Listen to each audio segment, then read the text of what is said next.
Hi, and welcome to the Health for Life podcast for those who want to build strong trucks and strong bodies.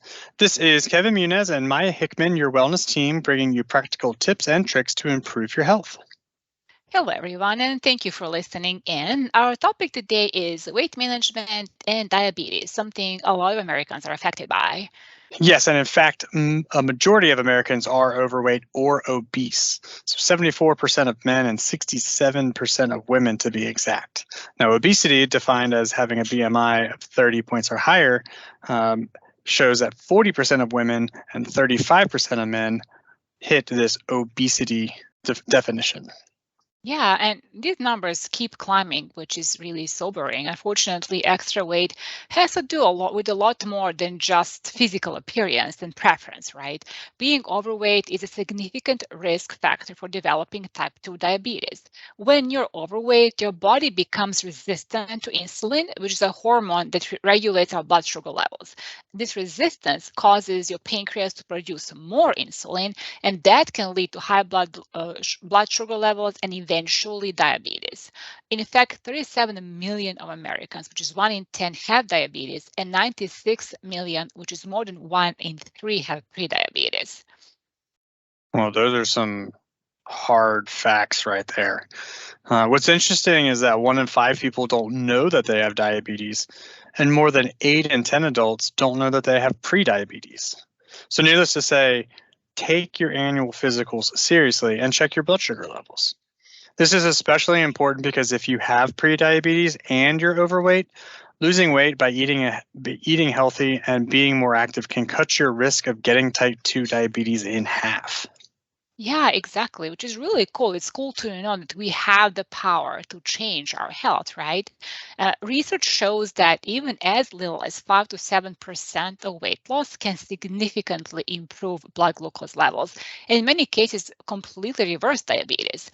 I have seen this, every day. I work with patients, as you guys know, all day long, and I can see people getting off their medications, get back to normal blood glucose levels within just a couple months of making changes in their lifestyle. So it really is empowering to know that when it comes to diabetes, we are in control. Change is not easy. I'm not suggesting that it is, but knowing that by eating better and moving more, we can regain our health is a powerful thing. So, Maya, would you define the terms that we're talking about today? What is overweight versus obesity, and what criteria do we need to meet to be considered pre-diabetic or diabetic? Yeah, sure. So there are several ways someone can be diagnosed with diabetes. The best tool is a lab test that's called A1C. This measures the average blood glucose levels over the last 3 months. A normal A1C level is below 5.7. A level of 5.7 to 6.4 would be prediabetes, and then over 6.5, that means that we actually have diabetes at that point. The screening tool used to determine overweight and obesity is, as you guys know, BMI. Now, BMI is a person's weight in kilograms divided by the square of height in meters. I know, math, right? If your BMI is 18.5 to 25, you are in that healthy weight range. Below 18.5, you will be underweight. From 25 to 30, this is overweight range, and then over 30 or higher is obesity.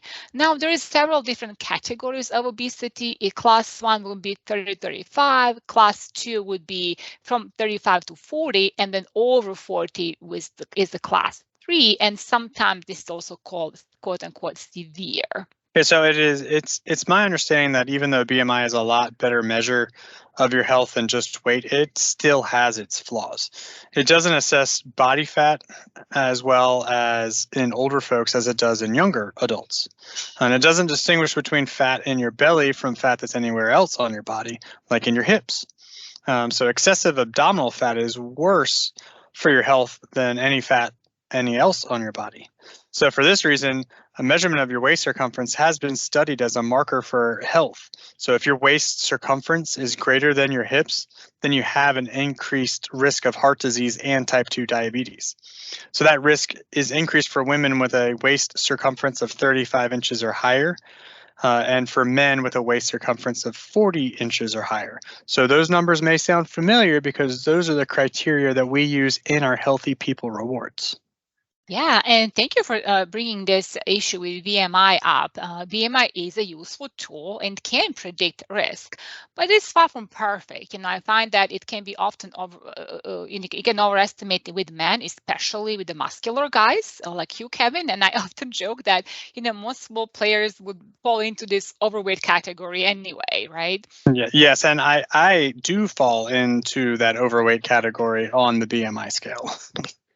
Yeah, it doesn't surprise me. If you have a lot of muscle is quote unquote heavier than fat. So it is very, very common for, big muscular men that work out regularly to fall into overweight or obese category. So take BMI with a grain of salt, but do look at these numbers, right? Even with these limitations, the combination of BMI and waist circumference can give us an insight into our metabolic health. When these numbers are high, it is a good reminder that we may need to make adjustments in our lifestyle to prevent development of diabetes, fatty liver disease, heart disease, high cholesterol, and other complications that can arise from excess body fat. Clearly, lifestyle plays a major role in both body weight and diabetes management. So Maya, as a dietitian, would you be able to give someone one key nutrition advice to help with both of these issues? What would that be? Yeah, if I were to pick one key nutrition advice, it's hard to give one, right? But you have to pick one. I would probably say that it would be this. Limit your sugar intake, eat lots of veggies and fruit, and include a source of protein with every meal. So I like to use my plate as an easy guide for the general healthy living. So fill half the plate with veggies, a quarter of the plate with lean proteins, and then a quarter of the plate with healthy starch. Is the plate method helpful for weight loss and diabetes? And if so, could you give us a couple examples of what lean protein are and what healthy starches are?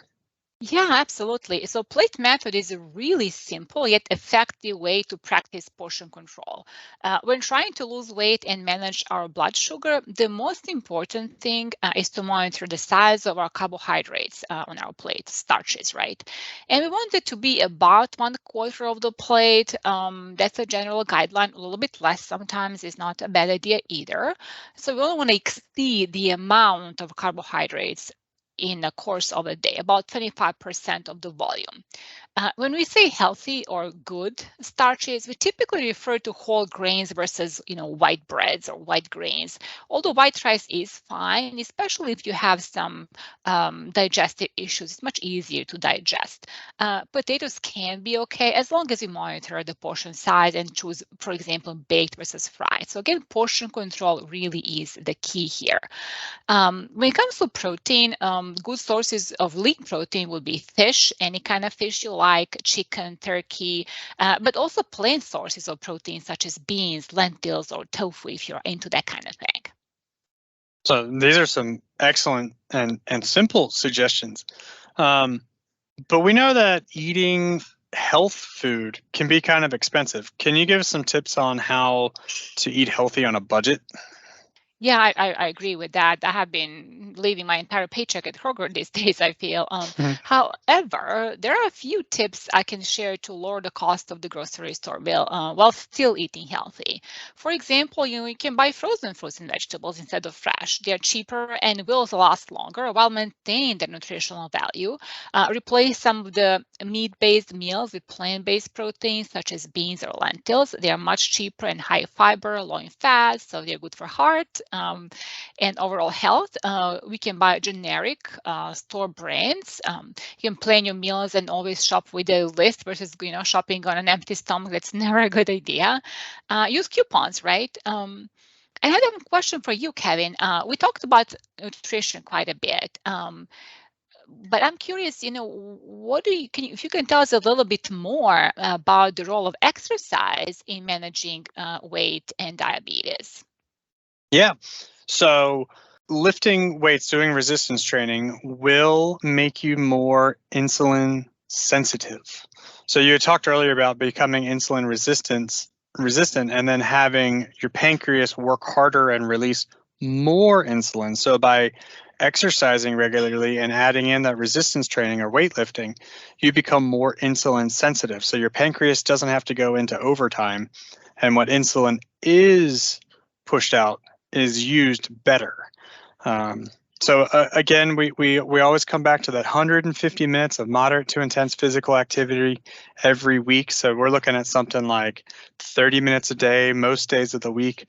And they don't have to be all in one shot. You can come in and do 3 10-minute spurts throughout your day. Just getting your heart rate into that moderate to intense zone, getting slightly out of breath, but not breathless. And then at least 2 days a week doing some resistance training is going to help with burning calories, burning up that stored carbohydrates, becoming more insulin sensitive, stress relief, should help with sleep. And you're just going to find that you're going to have just a little bit more energy to do more things throughout the day. So that's how exercise could help with these conditions. But now, Maya, I do have a question back to you. Sure. And it's weight loss injections have become very popular. Yes. So what role do these medications play? Yes, that's a big one, a huge topic. Unfortunately, these medications have become even a little bit too popular. These medications are called the GLP-1 agonists. They are most often injectable medications, meaning you inject a liquid medication with a needle and a syringe. There are some that you can take by mouth, but they're not as popular. They work, the way they work is they will decrease the appetite. So you will simply not want to eat. You will not feel hungry because the food will stay in your stomach for the longer periods of time. It is important to stress that weight loss medications alone cannot treat type 2 diabetes or obesity. Both conditions require other treatment strategies like lifestyle and dietary changes, exercise, things that we just talked about. It is also important to know that these medications do have side effects such as nausea, vomiting, diarrhea, other GI issues, and for some people this can be very severe to the point to where they cannot take these medications. Most recent data did show that as many as 2/3 of patients will regain the weight. So it is really important to make lifestyle changes as well and use the time on medication as an opportunity to create new healthy routines. In other words, I know that there are a lot of people here at Volvo that do take these medications. Please, come see me so we can come up with a game plan for when you're off the medication so that you can keep the weight off for the long time. Yeah, so now I want to shift gears into a couple of upcoming programs that we are going to have. On Monday, November 13th, Maya and I are going to do a lunch and learn on this topic of weight management and diabetes in the cafeteria at 11:30 and 3 o'clock. So if you're on first shift or second shift, you can come in at either of those times. We're also going to start a holiday weight maintenance challenge called Maintain, Don't Gain. So you can weigh in anytime between November 13th and up to Thanksgiving Day. The goal here is going to be to not gain weight between Thanksgiving and New Year's. So we'll weigh in before Thanksgiving and weigh in right after New Year's. Another one that we're going to do is going to be on November 16th. It's going to be a wear black to snuff out the smoke for the Great American Smokeout. So if you just take a picture of yourself or get a group of people wearing black to represent that snuff out the smoke, send that in to me. You could win Amazon gift cards. And then we have the Great American Smokeout Health Coaching Push. So we have my WebMD health coaches. We have Maya as a health coach. But if you're ready to quit smoking, which is the Great American Smokeout Day of November 16th, that's a great day to get started. If you sign up and complete at least one session with any of our health coaches, you will be entered in for a $25 gift card as well. And that brings us to the end of today's podcast. So we want to thank you all for listening. And as always, for more information and any tips on healthy eating, exercise, and wellness, feel free to reach out to Maya.Hickman at premisehealth.com. or at kevin.muniz@consultant.volvo.com. Thanks, everybody.